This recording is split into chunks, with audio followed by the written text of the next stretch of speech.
What's up, Thrashers, and welcome back to Thrash Reviews, where yours truly, ThrashManiac99, continues to review upcoming hard rock and heavy metal albums in the calendar year of 2016, and tonight I'm at it again for another album that came out on July 1st, and that is the new album from Utah deathcore band Chelsea Grin, and the album's called Self-Inflicted.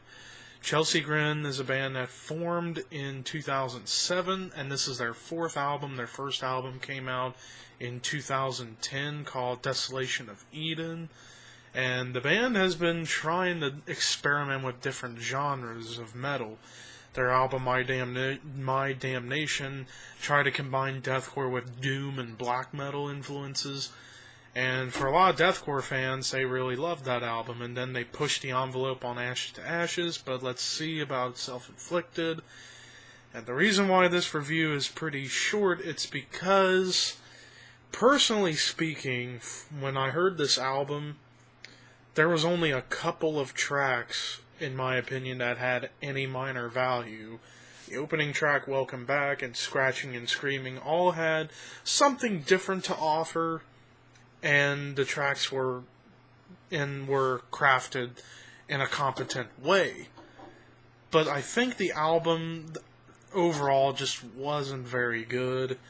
The reasons being is because it just felt very lackluster, wasn't really creatively inspired, and some of the songs just sounded very, very derivative of one another. Just nothing but overusage of breakdowns and trying to rely on that djinty guitar tone, and it just made for a nightmare to try to get through of an album. This is me coming out as with my own opinion. This album to me, just top to bottom, it just felt like they were very inconsistent. Now, there is potential within this band. I just wish that with these deathcore bands that just aren't influenced by the forefathers of the genre, or bands that were credited by creating the genre, or bands that influenced the genre, bands like Suffocation, Dying Fetus.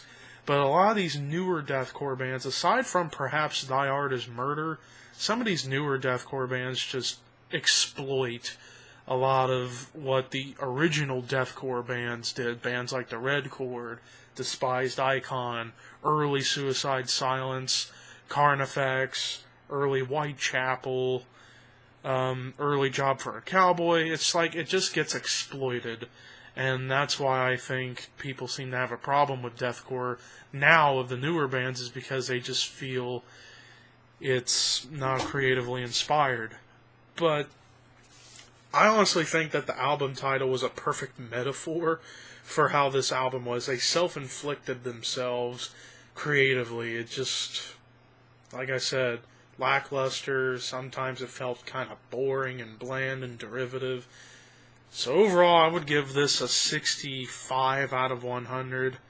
This was a struggle to get through, but it wasn't too long. It was a 38-minute affair.